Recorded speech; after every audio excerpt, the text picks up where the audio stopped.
welcome back to my channel. Today I just wanted to come on and do a quick little book haul. I've accumulated them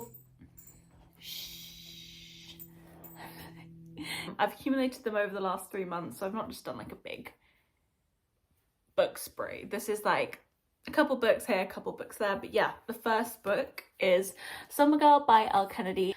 I did read this and I annotated it. This is part of the, I don't know what it's called, but it's like the Good Girl Complex and the Bad Girl Reputation, and then the Summer Girl interconnected standalone series, trilogy, whatever, yeah, whatever you want to call it.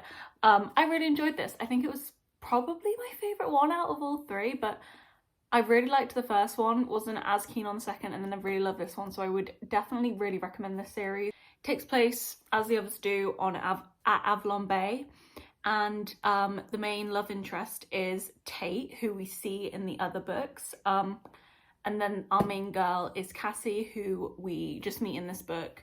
And yeah, she's basically come to Avalon Bay, I think, for the summer, and she's interested in having a summer fling with Tate, but Tate kind of friend zones her, and then we continue. Next we have When in Rome by Sarah Adams. This is about Amelia and Noah, and basically Amelia is like a big pop star. She's kind of like an Ariana Grande, like that level of pop star, and she, I guess, gets a bit stressed with the lifestyle, and she decides to run away for the weekend or for the week, whatever it is, and she ends up in this small town staying with the local like bakery pie shop owner. It's a vibe. It was really good. People love this book. I don't know if I was as obsessed with it as people seem to have been, but it was very good. Definitely enjoyed it. I also purchased Practice Makes Perfect by Sarah Adams, which is like a duet interconnected type vibe. It's basically about Noah in the first book's sister, Annie, who's a florist, and about Amelia in the first book's bodyguard, and they end up, I don't know if they fake date or if it's like teaching her how to date because she's not got much experience, but it's that kind of trope. I haven't read this yet. It's kind of past the season for it, but maybe I'll pick this up at some point soon, or I'll just save it for next year. Next book is Happy Place by Emily Henry. This one I also have already read and annotated. It's not my favourite Emily Henry book. It's probably top 3. I just got 4. I don't know. I really enjoyed it. I really loved it at the start. It did drag on a little bit for me personally. I don't know. It was very good, but there was something about it which didn't make it a 5-star. Whatever. It's basically about Harriet and Wynne, and they have been a couple for a very long time. I think they dated for like 10 years, and then they broke up pretty suddenly, but they have to pretend to still be together because they're going to their friend's lake house, which they go to every year, and they kind of just want to have one final normal summer with their friends. Very good, very fun. I would definitely recommend reading this in the summertime though. I read it kind of towards the end of the summer. I would prefer to read it earlier, to be honest, but I was being super stubborn because I didn't want the fucking hardback. I wanted them to match my paperbacks, and then one day I was like, I actually love hardbacks. I want that book. Next book is Marriage for One by Ella Mays. I've been hearing about this book pretty consistently since I first started reading. When did I start reading? When did I learn how to read? It was a year ago this summer. Why is that so hard? I've been hearing about this since then. And yeah, I've just heard really good things. It's always been that one of those books which has been in the back of my mind of like, I want to read that, but I never pulled the trigger and got it. So I decided to do that. It's about Rose and Jack, and I believe Rose wants to own her uncle's coffee shop, but she's not allowed to unless she gets married, which is just strange, but I don't know, I've not read it yet, so there might be a good reason.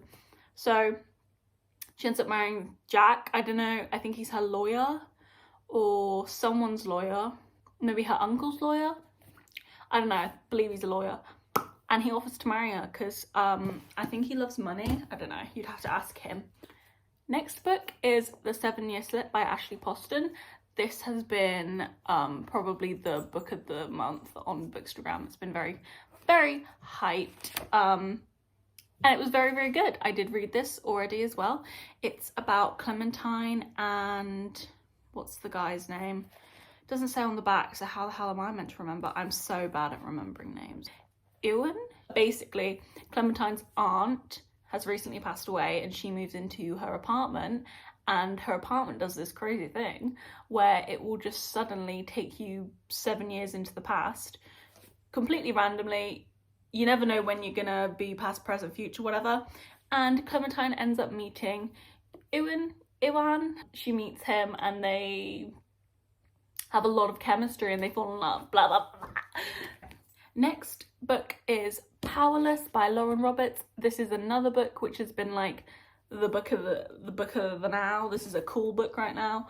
And it was very good. So it's basically about this girl called Payden, who is an ordinary living in an elite society. So basically, the elites all have these random powers. Really strange. Some of them are better than others, but they all hate the ordinaries because the kings told them that the ordinaries have like disease. So they hate them all, and they're meant to all be exiled. But she's like living in secret. She ends up being a participant in like this world's version of like the Hunger Games kind of. And then there's a guy in it. It was really good. I enjoyed it. Next book I got is Nora Goes Off Script by Annabelle Monaghan. I think I saw Hayley Pham read this a long time ago. I feel like she must have gotten a arc of it or something. I don't know for sure. And for whatever reason, again, it was just one of those books that I was like, oh, I want that. That's like stuck in my brain now. So it's about this lady Nora, and she's just gotten a divorce from her husband, and she also happens to be a screenwriter for like Hallmark movies kind of vibes. And she ends up writing a screenplay about her and her husband's relationship and the kind of for the demise of that, I guess. But it ends up becoming this big movie, motion picture, and the actor who's casted to play her husband is like Chris Evans. Like imagine Chris Evans, that's who he is basically. And for some reason they decide to film parts of the movie at her house. Very random, but yeah, you can kind of see where it goes from there. Next book is The Ex-Hex by Erin Sterling. I haven't read this yet, but I've heard really good things about it, and I thought it would be a fun seasonal read, so I'll definitely be reading this in the upcoming month, probably towards the end of the month. I believe it's about a witch called Vivian, and I think she puts a curse or something along those lines on her ex-boyfriend. And she doesn't really think anything of it, and then she sees him again and realises he's cursed and has to kind of figure out how to take the curse off him, I think. So that sounds quite interesting, and I've heard really, really good things about it, so I'm excited to read that. The next book is highly, highly anticipated, Things We Left Behind by Lucy Score. I have not gotten around to reading this yet because I had the same issue with the final offer, and now Lucy Score always writes long books, so it was to be expected. But 600 pages, my god, like, I don't know if I can do that, but I'm gonna have to do it at some point. I just haven't worked up the nerve to do it yet. But it's about Lucian and Sloane, who are two characters that we've seen in the previous Things We Never Got Over and the Things We Hide from the Light books of this series. They're quite a highly anticipated couple, I think, for a lot of people who enjoy the series.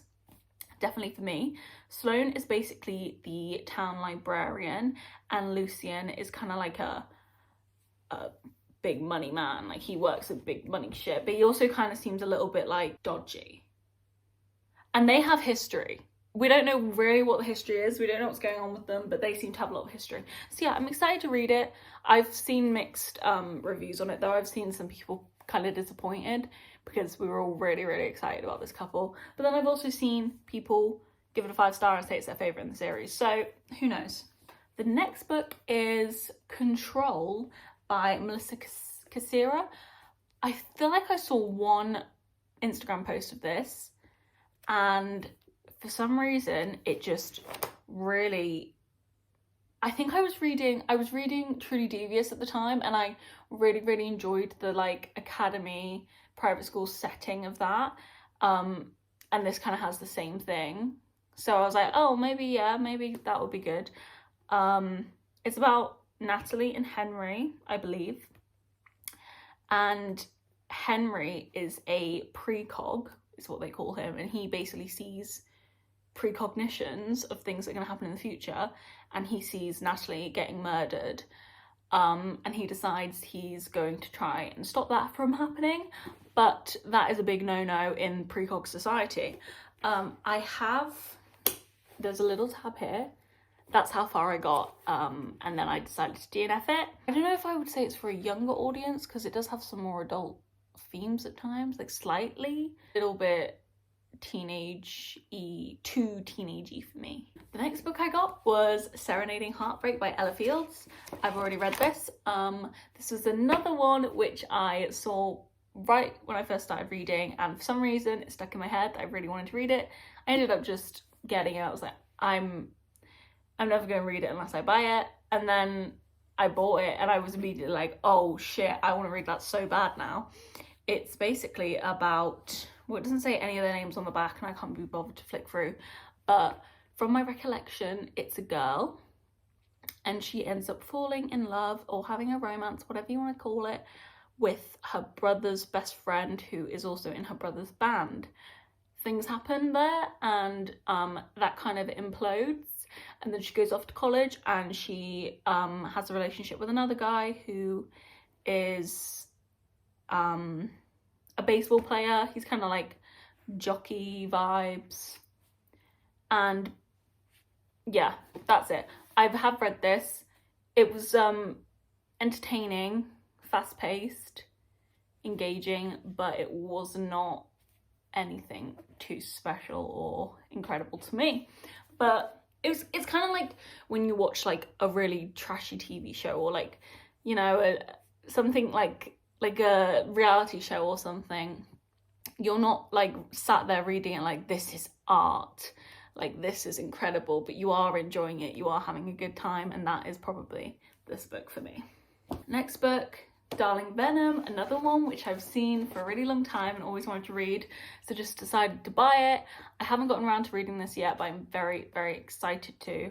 The only thing that puts me off about it is it might be a bit sad. I've got the vibes, which I don't like reading sad books, but I don't mind if there's sad elements, but I'm not going to read a book that's like, you're going into it knowing that like the main character is going to die or the love interest is going to die and they've got like a terminal disease. Don't want to read it. I'm going to cry. I'm just going to be so sad. I get emotional enough on the day-to-day without that. Sounds good, and I've seen people really love it, so I want to read it. Next book is The Pumpkin Spice Cafe. To be honest, the cover of this is very cute, but if I just saw this, I wouldn't pick it up. I feel like a good autumn vibe romance is definitely something that I need in my life, so I did just have to buy it.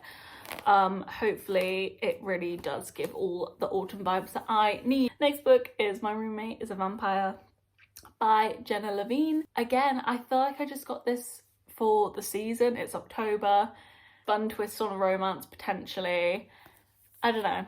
I just wanted it, basically. And final book, it's almost surreal to have this in my hands, to be honest, because I've been meaning to buy this book for over a year. It's Archer's Voice by Mia Sheridan.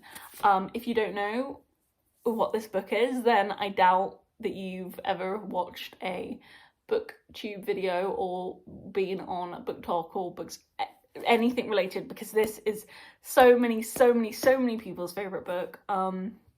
It's so highly recommended, but I have not been able to find a way to purchase it and like in a way that I felt comfortable with. I don't know if it's only just been released in England or what. Maybe I'm completely wrong and I've just been really stupid, but I have not really been able to find it. So that is going to be all the books that I have bought recently and all the books I have to show you. I hope you enjoyed this video and I hope you will come back next time.